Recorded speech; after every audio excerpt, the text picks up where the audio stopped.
Hi, എല്ലാവരും എന്തു പറയുന്നു? ഇവിടെ ഇപ്പം ചെറുതായിട്ട് മഴ തുടങ്ങി കേട്ടോ. 2-3 ദിവസമായിട്ട് നാട്ടിലും നല്ല മഴയാണല്ലേ. പിന്നെ ഇന്നെനിക്ക് ഓഫാണ് കേട്ടോ. അപ്പം ഞാൻ കരുതി ഇന്നൊരു ചിക്കൻ ബിരിയാണി ഉണ്ടാക്കാമെന്ന് കരുതിയേ, പിള്ളേർ സ്കൂൾ വിട്ട് വരുമ്പോഴേക്കും. അപ്പം അതിന് വേണ്ടിയിട്ട് ഞാൻ 2 കിലോയുടെ ഒരു ചിക്കനാണ് എടുക്കുന്നത്. ഞാൻ ഫ്രൈ ചെയ്താണ് ഉണ്ടാക്കുന്നത് കേട്ടോ. ഞാൻ ഉണ്ടാക്കുന്ന വീഡിയോ നിങ്ങളെ കാണിക്കാം കേട്ടോ. കണ്ടോ, ഇങ്ങനെയാണ് കേട്ടോ ഇവിടെ ചിക്കൻ കിട്ടുന്നത്. അതിൻ്റെ കാലൊക്കെ നല്ല കൂട്ടി കെട്ടിയിട്ടുണ്ട് വള്ളി വെച്ച്. ഞാനിനിയിപ്പോൾ ഇത് വെട്ടി കഴുകിയെടുക്കട്ടെ. സത്യം പറഞ്ഞാൽ ഇവിടെ ഐറിഷുകാരൊന്നും ഇത് കഴുകാറില്ല കേട്ടോ. ചിക്കനൊന്നും കഴുകാറില്ല. അവർ പറയുന്നത് ഇതെല്ലാം നല്ല ക്ലീനായിട്ടാണ് വരുന്നതെന്നാണ്. പക്ഷേ നമുക്ക് കഴുകിയില്ലെങ്കിൽ ഒരു തൃപ്തി വരത്തില്ലല്ലോ. ഞാനപ്പം ഇത് അത്യാവശ്യം ചെറിയ പീസാക്കിയിട്ട് കഴുകിയെടുക്കട്ടെ കേട്ടോ. ഞാനേ ഫ്രൈ ചെയ്താണ് കേട്ടോ ബിരിയാണി ഉണ്ടാക്കുന്നത്. അപ്പം ഞാൻ ചിക്കൻ നന്നായി കഴുകി വൃത്തിയാക്കിയിട്ട് അത്യാവശ്യം വലുപ്പമുള്ള പീസാക്കി അതിലേക്ക് ഞാൻ 2 സ്പൂൺ കാശ്മീർ ചില്ലി, കുറച്ച് കുരുമുളക് പൊടി, ഒരു 1.5 സ്പൂൺ കുരുമുളക് പൊടി, കുറച്ച് ചിക്കൻ മസാല, നാരങ്ങാനീര്, ഉപ്പ്, ജിഞ്ചർ ഗാർലിക് പേസ്റ്റ് ഇത്രയും വെച്ച് നന്നായിട്ട് മാരിനേറ്റ് ചെയ്ത് വെച്ചു കേട്ടോ. ഇനിയിപ്പോൾ അതൊരു 1 മണിക്കൂറോളം ഇരുന്നിട്ട് നമുക്ക് ഫ്രൈ ചെയ്തെടുക്കാം. എണ്ണ നല്ല ചൂടായപ്പോൾ ചിക്കൻ ഇട്ട് ഫ്രൈ ചെയ്തെടുക്കുവാണേ. പിന്നെ ആ ഫ്രൈ ചെയ്ത എണ്ണ തന്നെയാണ് ഉപയോഗിച്ചത്. ആ എണ്ണയിലേക്ക് ഞാൻ ഇഞ്ചിയും വെളുത്തുള്ളിയും കുറച്ച് പെരുംജീരകവും ഒരു 4 പച്ചമുളകും നന്നായി ചതച്ചെടുത്തു കേട്ടോ.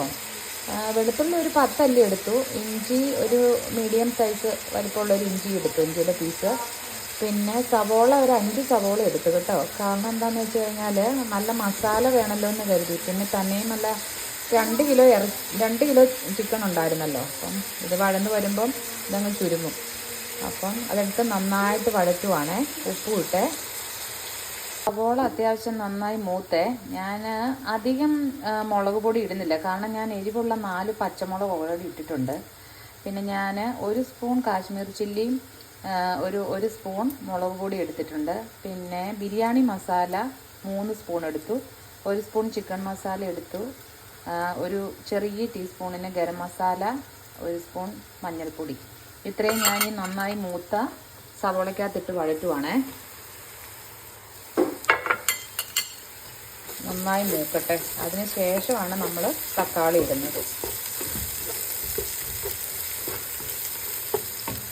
നല്ല പഴുത്ത തക്കാളി ഞാൻ 4 എണ്ണം എടുത്തു കേട്ടോ. കാരണം എന്താണെന്ന് വെച്ച് കഴിഞ്ഞാൽ നല്ല മസാലയ്ക്ക് നല്ല കൊഴുപ്പ് കിട്ടും നമ്മൾ തക്കാളി കൂടുതലിട്ടാൽ. അപ്പോൾ ഞാൻ 4 എണ്ണം എടുത്തു. പുതിനയില, മല്ലിയില ചെറുതായിട്ട് അരിഞ്ഞത് അതുകൂടെ ഇട്ട് നന്നായിട്ട് വഴറ്റുവാണ്.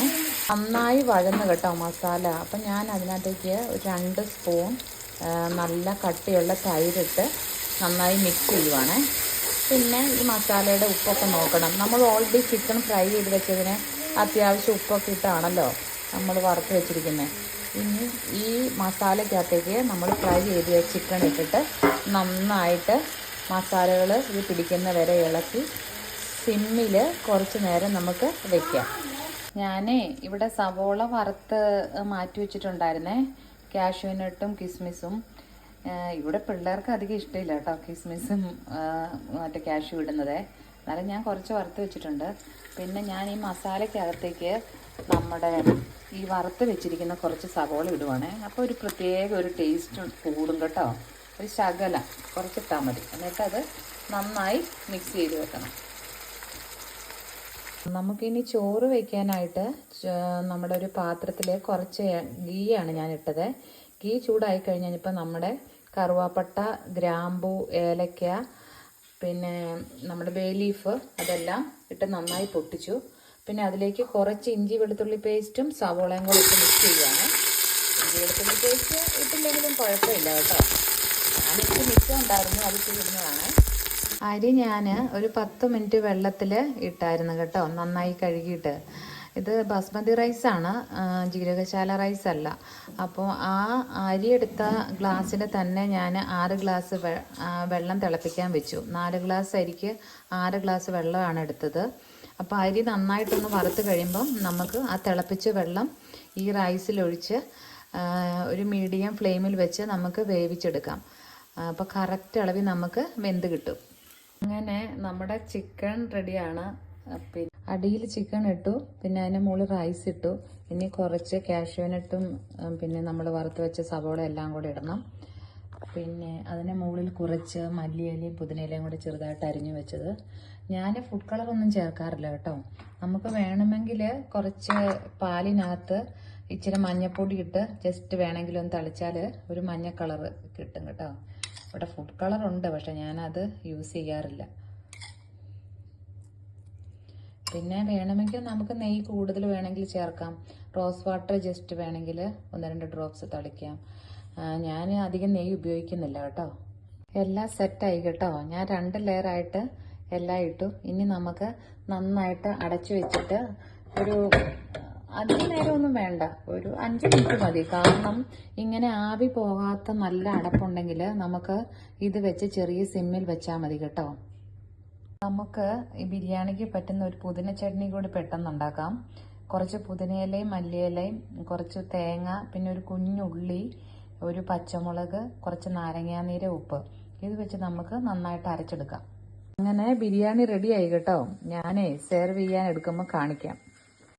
പപ്പടം ഇല്ലാതെ നമുക്ക് ബിരിയാണി കഴിക്കുന്നത് ഒരു സുഖമില്ലല്ലോ. അതുകൊണ്ട് പപ്പടം ഉണ്ട്, പിന്നെ സാലഡുണ്ട്, റെയ്ത്തയുണ്ട്, അതിനകത്ത് കുക്കുംബർ, ക്യാരറ്റ്, തക്കാളി, 2 പച്ചമുളക്, സവോള എല്ലാം ചെറുതായി അരിഞ്ഞിട്ട്, പിന്നെ നമ്മുടെ പുതിന ചട്നി, പിന്നെ നമ്മുടെ ബിരിയാണി. അങ്ങനെ ബിരിയാണി സെറ്റായി കേട്ടോ.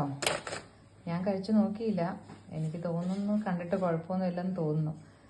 അങ്ങനെ നമ്മുടെ ചിക്കൻ ഫ്രൈഡ് ബിരിയാണി റെഡി ആയിട്ടുണ്ട് കേട്ടോ. കുറച്ച് സമയം എടുക്കും ചിക്കൻ ഫ്രൈ ചെയ്തുണ്ടാക്കുമ്പോൾ. നമുക്ക് കുക്കർ ബിരിയാണിയൊക്കെ ആണെങ്കിൽ പെട്ടെന്ന് ഉണ്ടാക്കാം. അല്ലെങ്കിൽ ചിക്കൻ ഫ്രൈ ചെയ്യാതെ ഉണ്ടാക്കുമ്പോൾ ആ മസാലക്കകത്തിട്ട് നന്നായിട്ട് വഴറ്റി നല്ല ഡ്രൈ പോലെ ആക്കി കഴിഞ്ഞാൽ നല്ല ടേസ്റ്റ് കിട്ടും. പക്ഷെ ഞാനിന്ന് ഫ്രൈ ചെയ്താണ് ഉണ്ടാക്കിയത്. എങ്കിൽ ശരി, thanks for watching me. Bye bye.